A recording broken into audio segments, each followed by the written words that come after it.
Have you ever met someone who loves spending time alone?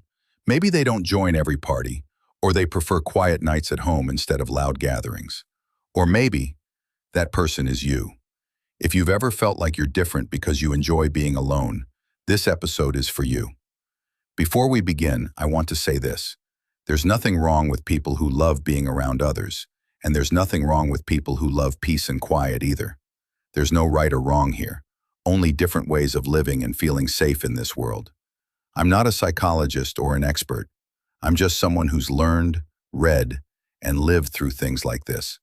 Someone who understands what it feels like to be alone but not lonely, and wants to help you understand yourself a little better too. So, let's talk about the psychology of people who love being alone, and why solitude doesn't always mean sadness. For many people, being alone sounds scary. It reminds them of silence, emptiness, or isolation. But for others, being alone is like breathing fresh air after a long, noisy day. It's not loneliness, it's peace. Psychology shows that people who enjoy solitude often have a high level of self-awareness. They spend time with their thoughts, reflect deeply, and understand their emotions clearly. They don't run away from silence. They use it to listen to themselves. And that's something not everyone can do. Because silence can be uncomfortable when you're not used to it. It shows you things you've been avoiding, your worries, your insecurities, your true feelings. But people who love being alone learn to face that silence with calmness. They don't need noise to feel alive. They find meaning in stillness. Sometimes, people think that those who love solitude are shy, antisocial, or sad. But the truth is, many of them just have a different kind of energy. They recharge in quiet places. Their mind works best when it's not crowded with too many voices. They prefer one deep conversation over 10 small talks.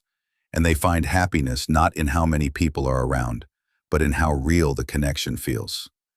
If you're someone who values solitude, you're not broken. You're simply wired differently. Your nervous system feels peace in calm environments. In psychology, this is often linked to introversion, but it's more than just a personality trait. It's a way of protecting your mental energy. Extroverts feel alive when surrounded by people. Introverts feel alive when surrounded by peace, and both are perfectly okay. Another reason people love being alone is that solitude helps them reset. When you're constantly surrounded by others, you start absorbing their emotions, opinions, and expectations. And sometimes that noise gets so loud that you forget what your own voice sounds like. Being alone gives you the space to remember yourself again. It's like closing all the tabs in your mind and finally breathing. Solitude helps people connect with their inner world, their goals, their fears, their creativity. In fact, studies show that spending time alone can increase self-confidence and emotional balance, because when you stop depending on others for validation, you start realizing your own worth. You begin to understand that you are complete, even when it's just you.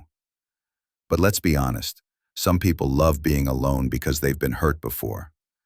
Maybe they once gave too much, trusted too fast, or cared too deeply, and ended up feeling unseen or unappreciated. So now, solitude becomes a safe space, a way to protect their heart from being disappointed again. They've learned that peace is better than pretending, and quiet is better than forced conversations. If this sounds like you, please know that your need for space isn't coldness. It's self-protection, a soft boundary that your heart built to survive. But remember this too. Protecting your peace shouldn't mean locking yourself away from love or connection. Because while solitude heals, connection nourishes. Finding balance is the key. The balance between being with others and being with yourself. For some, being alone is where creativity blooms. Writers, artists, thinkers, many of them find inspiration in quiet places, because solitude allows the mind to wander, to imagine without judgment, to dream without noise.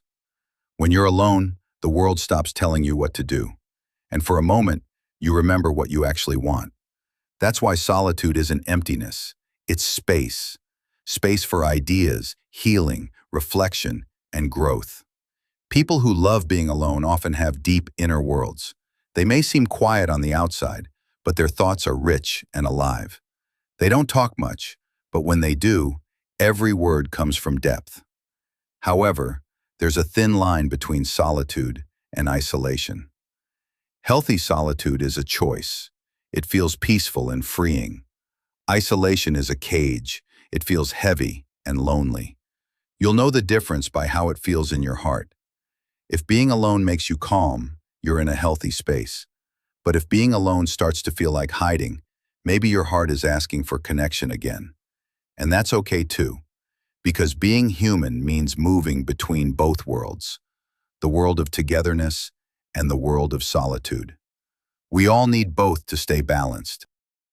So if you're someone who loves staying home, enjoys your quiet time, and doesn't always feel the need to be out there, don't let anyone make you feel strange for that. You don't owe the world constant visibility. You don't have to prove your happiness by being loud.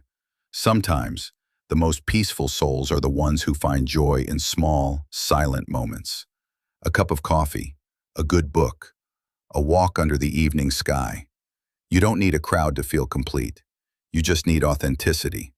And for those who have friends like this, the ones who disappear for days, who don't always reply right away, who choose quiet over chaos, please don't take it personally.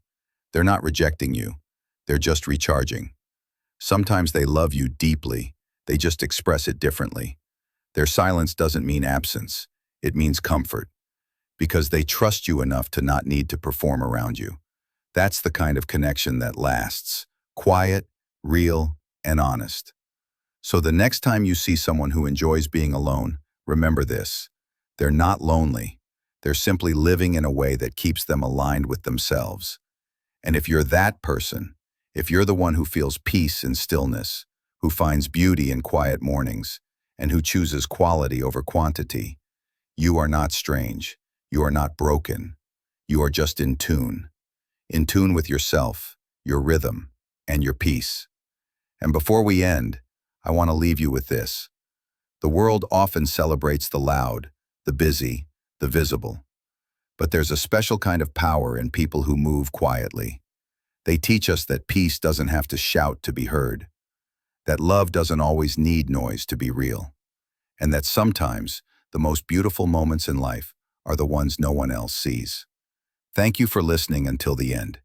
If this episode helped you understand yourself a little more, please share it with someone you know who also loves being alone and might feel misunderstood.